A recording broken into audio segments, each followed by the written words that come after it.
Աստված օրհնի բոլորիս, եղբայրներ, քույրեր։ Եղել է ժամանակներ, ես շատ եմ փորձել մտածել, ինչա նշանակում ես թույլ կտամ, որպեսզի նստես իմ աթոռին, ով որ հաղթի։ Եվ որքան որ փորձել եմ մտածել, այդքան զգացել եմ, որ դա անհասանելի է, եւ չես կարող հասկանալ դա ինչա նշանակում։ Ինչա նշանակում Աստծո այս մեծ ողորմությունն է, որ Աստված մեզանից բոլոր նրանց, ովքեր որ կապրեն այդ հաղթական կյանքով, Աստված թույլ է տալու նստել մի աթոռի, որից ղեկավարվում է ամբողջ երկինքն ու երկիրը։ Ես հիշում եմ տարիներ առաջ, կարող եք դուք էլ հիշեք, երբ որ մեր Հայաստանի Հանրապետության երկրի նախագահ Արմեն Սարգսյանն էր, այսպիսի մի ընդունելություն էր արել դպրոցի լավագույն սովորողներից մի քանի երեխաների ընդունել էր իր նախագահական նստավայրը։ Եվ նրանցից մեկին մի տղայի, որը մեջներից ամենաառաջատարն էր, առաջադեմն էր, թույլ տվեց, ասեց, արի նստես աթոռին։ Կարող է հիշեք դա ցույց են տվել։ Եվ երբ որ այդ տղան եկավ նստեց այդ աթոռին, նախագահան հարց տվեց, դու գիտես ինչ աթոռի վրա ես նստել։ Եվ երեխան երեխայական այդ բանով ասեց, այո, գիտեմ, նախագահի աթոռի վրա։ Ու նախագահան ծիծաղեց, ասեց, եթե դու իմանայիր, թե դա ինչ աթոռ է։ Եվ այս երեխան ես կարծում եմ երբեք չի մոռանա դա, որ ինքը ինչ աթոռի է նստել։ Հետո երբ որ մեծանա աճի, թե մտքով, թե տարիքով, թե հասկացողությունով, ինքը անընդհատ ասելու է, դու գիտեք, որ ես ինչ աթոռի վրա եմ նստել։ Աթոռ, որից ղեկավարում է ամբողջ մի հանրապետություն։ Բայց մեզ տրված է ավելին, սիրելի եղբայրներ, քույրեր։ Մեզ տրված է նստելու մի աթոռի, որից ղեկավարվում է ամբողջ երկինքն ու երկիրը։ Շատ անգամ մտածել եմ, Տեր, ինչքան արդար ու մեծ է քո ողորմությունը, երբ որ Սատանան ուզեցավ, Արուսյակը ուզեցավ իր աթոռը ընդամենը այդ աթոռին հավասար դներ եւ դու թույլ չտվեցիր։ Բայց այսօր քո զավակների համար, նրանք ովքեր կապրեն այդ հաղթական կյանքով, դու թույլ ես տալի ոչ թե ինչ որ մի աթոռ դնեն քո աթոռի կողքը, այլ անմիջապես նստեն այն աթոռին, որին նստում ես դու։ Աթոռ, որի տակից դուրս է գալիս կենդանի ջուր, ուր որ գնում եւ բժշկություն անում։ Եվ մտքով սա հասկանալ, փորձել, սա հնարավոր չի, եղբայրներ, քույրեր, ուղղակի պետքա մի բան ընկալել, որ ինչ մեծ առավելություն է տրված նրանց, ովքեր կապրեն այդ հաղթական կյանքով։ Եվ ինչքան ցավ է, երբ որ շատ հասարակ ու նայն բաների պատճառով մենք այսօր հրաժարվում ենք այդ մեծ հնարավորությունից, որ մեզանից յուրաքանչյուրին ընձեռած է։ Ընդհանրապես հայտնության 7 եկեղեցիների մեջ բոլոր եկեղեցիներին երկու այդ միտքը օգտագործված է, ով որ կհաղթե կամ ան որ կհաղթե։ Ան որ սա երկու տեղ օգտագործված ամեն եկեղեցու մեջ հայտնության։ Մեկը գրված է ան որ լսելու ականջ ունի,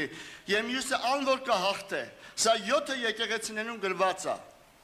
Եվ ինչ է սա նշանակում։ Սա նշանակում է, որ սա ամեն մեկին տրված չի։ Սա նշանակում է, որ սա տրված է նրան, ով որ կհաղթի։ Սա ամեն հավատացյալի չի վերաբերվում։ Սա վերաբերվում է բոլոր հաղթական կյանքով ապրողներին։ Եվ ես ուզում եմ ասեմ, որ սա վերաբերվում է այն հաղթողներին, ումը որ Աստված է հաղթող ճանաչում, որովհետև շատերը կան, որ իրենք են իրենց հաղթող ճանաչում, բայց Աստված պարտված է ճանաչում։ Ես օրինակ կբերեմ, որ մենք ավելի հասկանանք։ Հետևաբար, եղբայրներ, քույրեր ջան, շատ կարևոր է այս խոսքը, ով որ կհաղթի։ Ես կամ այդ ովորի մեջ, ես նա եմ, ով ապրում այդ հաղթական կյանքով։ Հայտնության 12-րդ գլխի 11 համարը, որ նրանք հաղթեցին Գառնուկի արյունով, իրենց վկայության խոսքով եւ իրենց անձերը չսիրեցին մինչեւ հիմա։ Եվ ես մի փոքր ուզում եմ կանգնենք երրորդ մտքի վրա, ովքեր իրենց անձերը չսիրեցին մինչեւ հիմա։ Գիտեք, թե Գառնուկի արյունը եւ թե Ավետարանի խոսքի գործը մեր կյանքի մեջ ուզում է բերի այս հրաշքը, որ այսօր ինձ ու քեզ անձնասիրությունից դարձնի դեպի աստվածասիրություն։ Եսակենտրոնությունից մեզ փոխի դեպի Քրիստոսակենտրոն, մեր կյանքը այդպես դասավորվի։ Մեր հասկացողությունից հրաժարվել եւ հանձնվել ու հաստատվել ավետանի ճշմարտությանը։ Մեր մեջ կատարվել է այս փոփոխությունը, թե չի կատարվել, սիրելի եղբայրներ, քույրեր։ Ինչի համար է Աստված ուզում, որպեսզի դու քո անձը միջև իմահ չսիրես։ Որովհետև երբ որ մարդը իր անձը սիրող եղավ, իր պատերազմը ճիշտ չի լինելու։ Հետևաբար, եթե չկա ճիշտ պատերազմ, չկա նաև հաղթություն։ Ես օրինակ ասեմ, այսօր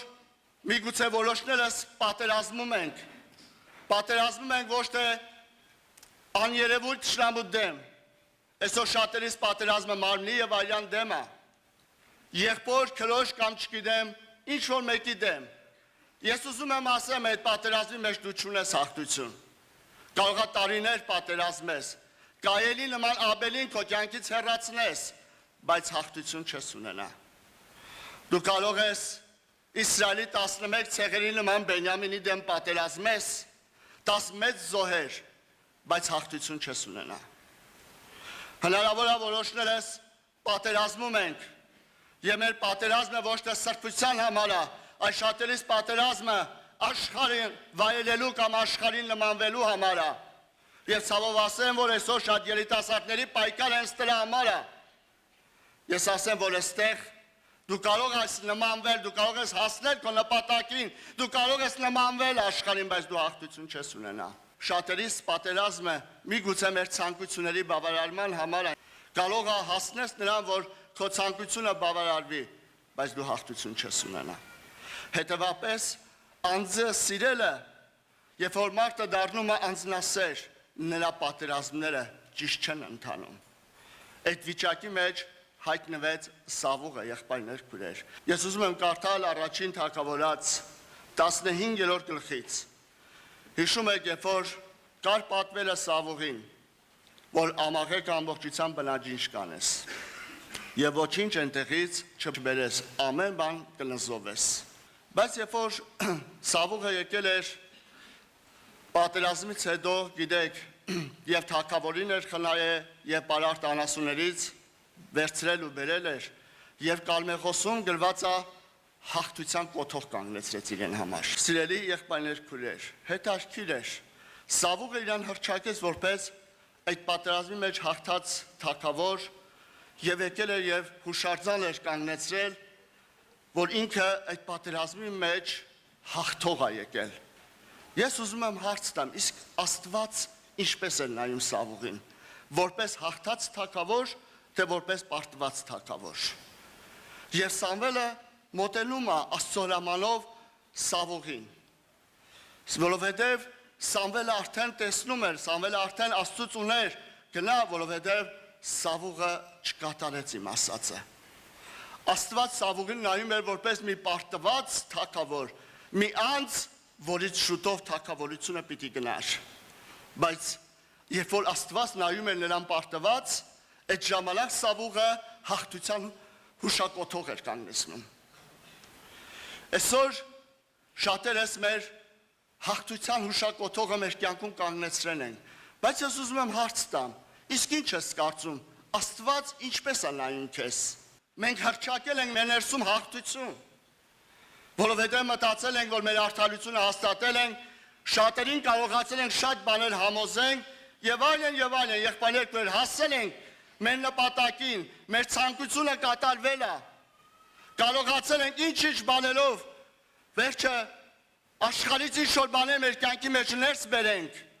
եւ մեր ուզածին հասել ենք եւ մեզ կանգնեցրել ենք որպես հաղթող, բայց ուզում եմ ասեմ, իսկ Աստված ինչպես է նայում քեզ։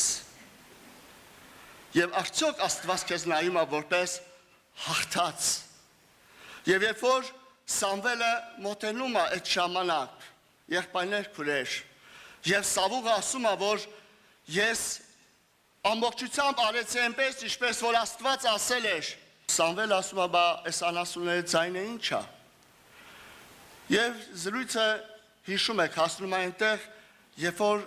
Սամվելը ասում է, թե իրական հաղթող Աստվածում է տեսնում։ Եվ ասում է, Աստված հաճում է,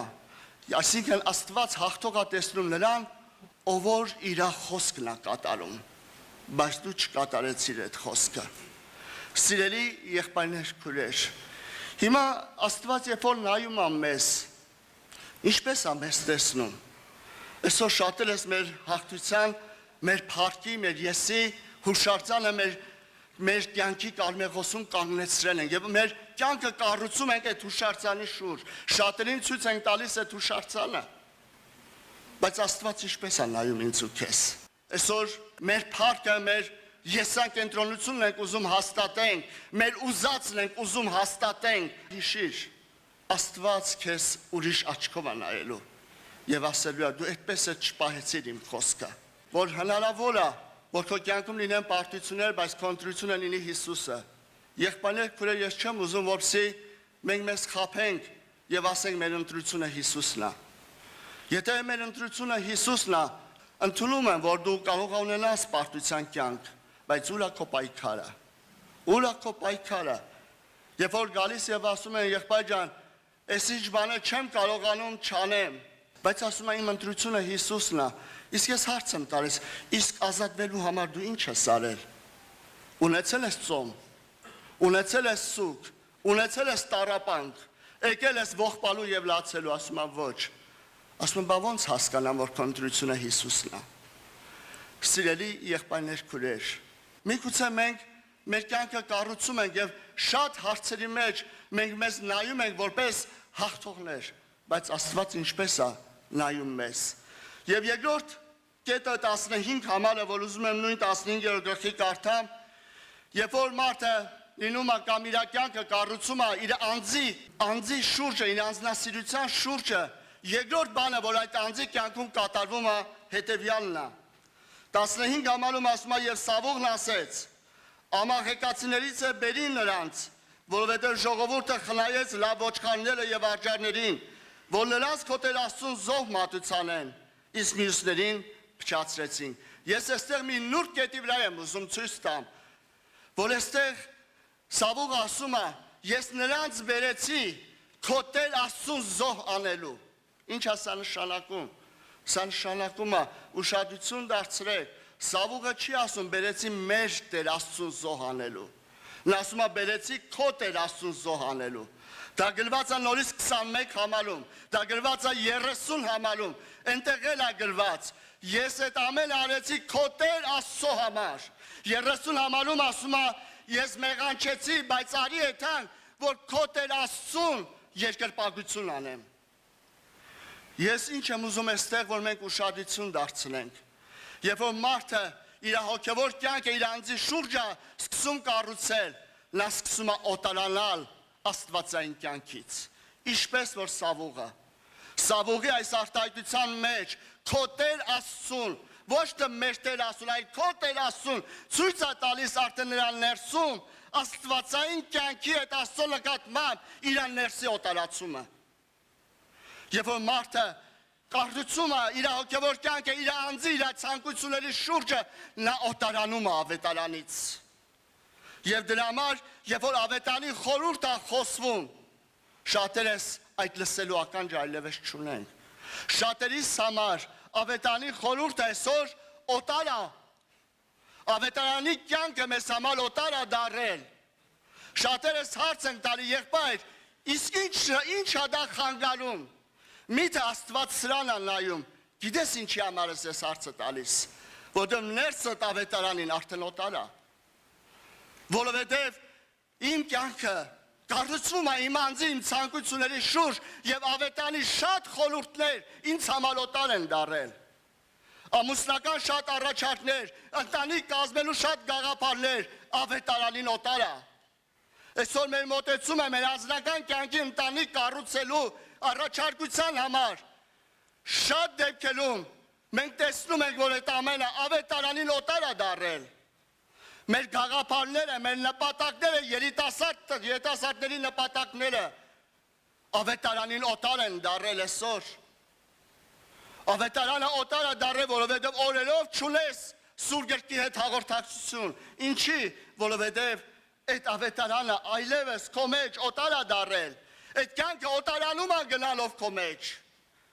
Թողել ես աղոթքի կյանքը, ծոմապահությունը, ինչի, որովհետև դրանք այլևս քեզ համար կարևոր չեն։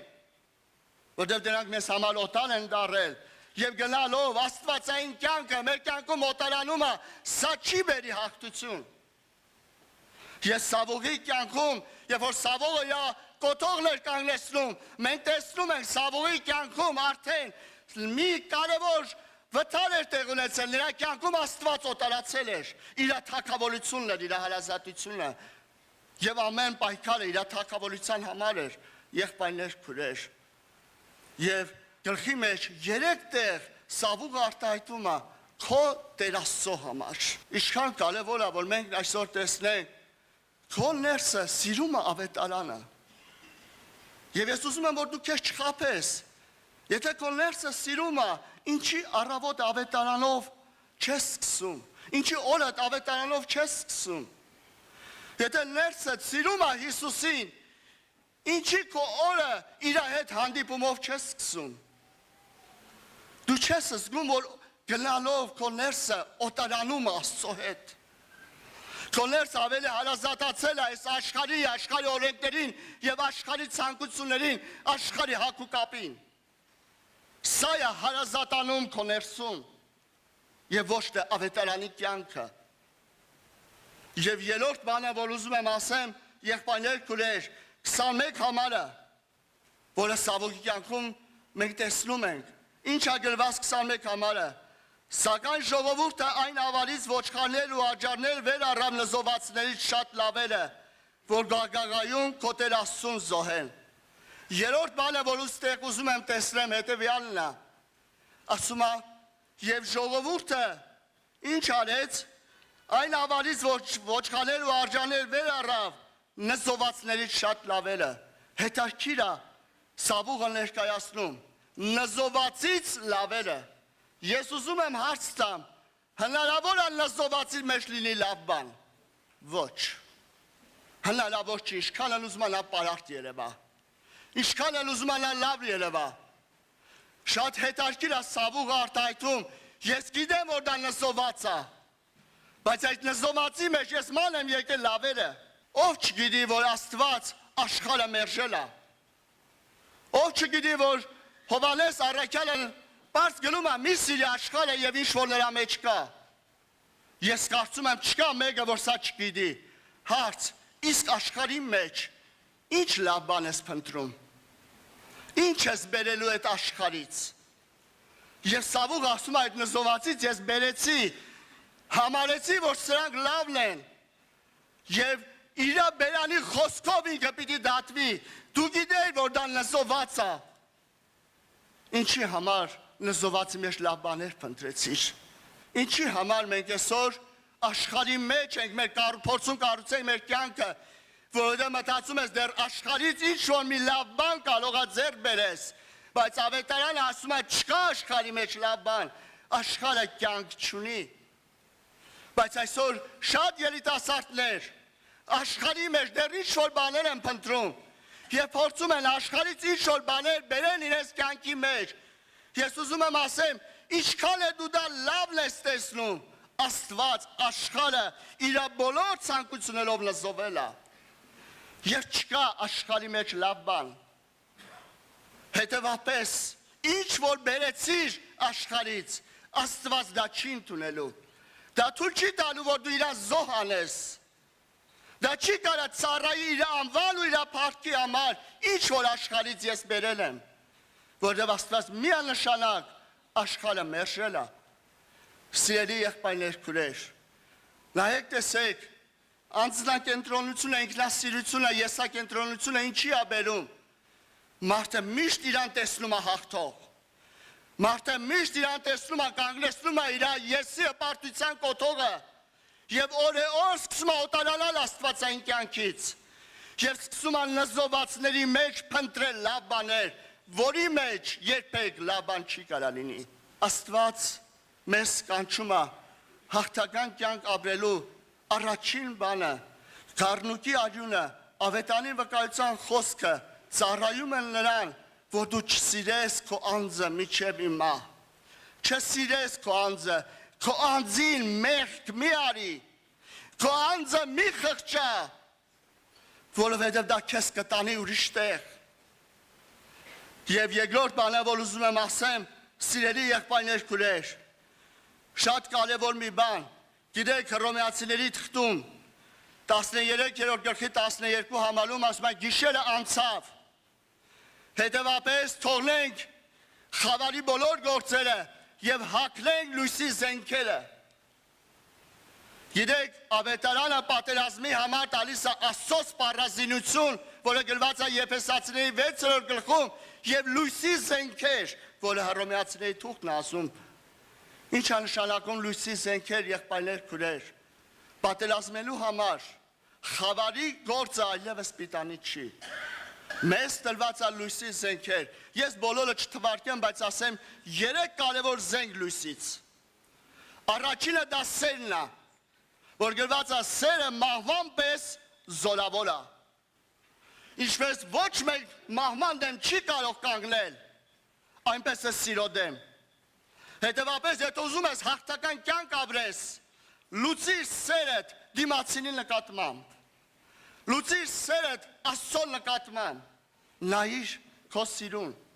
եղբայրներ, քույրեր, որովհետև սերը չի նախանձում, սերը չի հպարտանում, սերը իրենը չի կանգնեցնում, սերը դիմացինին է միշտ փնտրում։ Սա ամենաուժեղ զենքն է, որը այնքան զորավոր է, որ ոչ մեկ նրա առաջ չի կարող կանգնել։ Երկրորդ բանը, որ ուզում եմ ասեմ, ասում է բարիով հաղթիր չարին։ Հաղթության համար զենք տված, դա բարությունն է, բարին կամեցիր։ Այսօր շատերս անգամ կամենալը չունենք, ուր մնաց անելը։ Այսօր շատերս ներսում այնքան է նստած նախանձը, որ մենք դիմացինին անգամ չեն կարողանում բարին կամենալ։ Բայց լույսի զենքը հետևյալն է,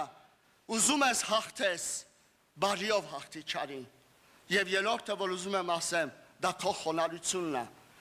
Քո խոնարհությունը, որը բերում է հաղթական կյանքի։ Հոգևորը պիտի սիրի, պիտի սկսի խոնարհությունով եւ ավարտի խոնարհությունով։ Բայց շատերիս մեջ մեր եսի հպարտությունը այնքան է բարձրացել, որ մի փոքր մեր ոտքը երբ որ տրորում են, մենք այդ անձի դեմ պատերազմ ենք հայտարարում։ Խոնարհությունը շատ հարցեր լուծում է մեր կյանքում, եղբայրներ, քույրեր։ Հիշի, այսօրվա քո ներսի խռովությունը, այսօրվա քո բոլոր խնդիրները մեծ մասը նրանում են, որ չես ուզում խոնարհվես։ Եվ պատերազմ ես հայտարարել, որտեղ կպել են քո արձանին։ Բայց երբ որ խոնարհվես, շատ հարցեր կլուծվի, եղբայրներ, քույրեր ջան, երբ կունենաս այդ հաղթական կյանքը, այսօր որ շատ անհանգիստ ես, այսօր որ ներսդ չունի խաղաղություն, դա նրանից է, որ խոնարհվել չես ուզում։ Խոնարհվի եւ խաղաղ կքնես։ Խոնարհվի ներսում այդ խաղաղություն կգա, եղբայրներ, քույրեր։ 3 կարևոր բան՝ սեր, գործիր բարին եւ սովորի խոնարհվել, եղբայրներ, քույրեր։ Եվ այդ ժամանակ քո անձը չես սիրի, միջև իմա։ Տերը թող մեզ օրհնի, որ մենք ապրենք այդ հաղթական կյանքով։ Եվ ես ուզում եմ մի կարևոր բան ասել։ Ես ոչ թե օրենք, շնորհք եւ այլն փորձում եմ սրանք շատ իրարից զանազանել, բայց փորձի ապրես այնպես, որ Հիսուսին չվշտացնես։ Փորձի ապրես այնպես, որ Հիսուսին ուրախացնես։